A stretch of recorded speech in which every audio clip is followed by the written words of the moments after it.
প্রতিবেশীকে খুন, আদালতে দোষী সাব্যস্ত, আগামীকাল শাস্তি ঘোষণা। নমস্কার, রবীন্দ্র কর্মকারের রিপোর্টে আমি শম্পা পাল। ৩.৫ বছরের দীর্ঘ অপেক্ষার অবসান, কিন্তু সেই ভয়ানক রাতের স্মৃতি আজও অমলিন। দাসপুরের কিসমত নাড়াজলে ঘটে যাওয়া সেই হাড়হিম করা খুনের ঘটনায় অবশেষে নেমে এলো বিচারদণ্ড। এক গভীর রাতে আক্রোশের বশে যে বাঁশের বাড়িতে থেতলে দেওয়া হয়েছিল প্রতিবেশী পৌড়ের মাথা, সেই নৃশংস অপরাধের দায়েই সোমবার ঘাটাল আদালত দোষী সাব্যস্ত করল যুবক সৌরভ গিরি ওরফে তুফানকে। আদালতের কাঠগড়ায় দাঁড়িয়ে তুফান শুনল সে আজ আইনের চোখে শুধুই এক খুনি।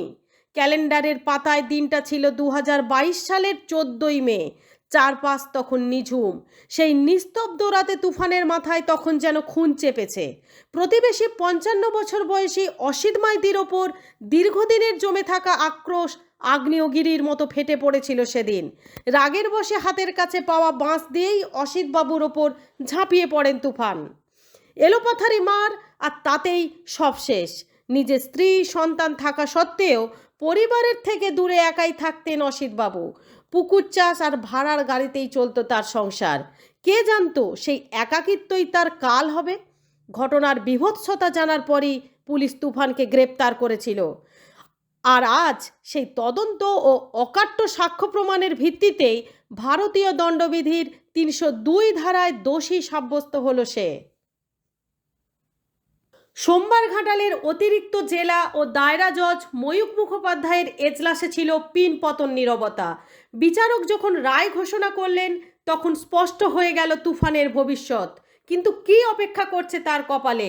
ফাঁসির দড়ি নাকি আজীবন কারাবাসের অন্ধকার কুঠুরি? সেই চূড়ান্ত ফয়সলা হবে আজ মঙ্গলবার। সরকার পক্ষের আইনজীবী চিত্তরঞ্জন কর্মকার এবং আসামি পক্ষের আইনজীবী গৌতম বেরা উভয়েই তাকিয়ে আছেন আজকের এই চূড়ান্ত মুহূর্তের দিকে। 302 ধারার যা বিধান তাতে মৃত্যুদণ্ড অথবা যাবজ্জীবন কারাদণ্ড, এর বাইরে আর কোনো পথ খোলা নেই।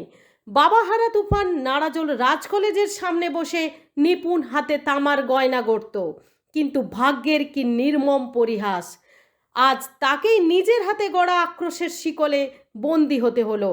আজ শাস্তি ঘোষণার পরেই বোঝা যাবে তুফানের এই ঝড় ঠিক কোথায় গিয়ে থামে।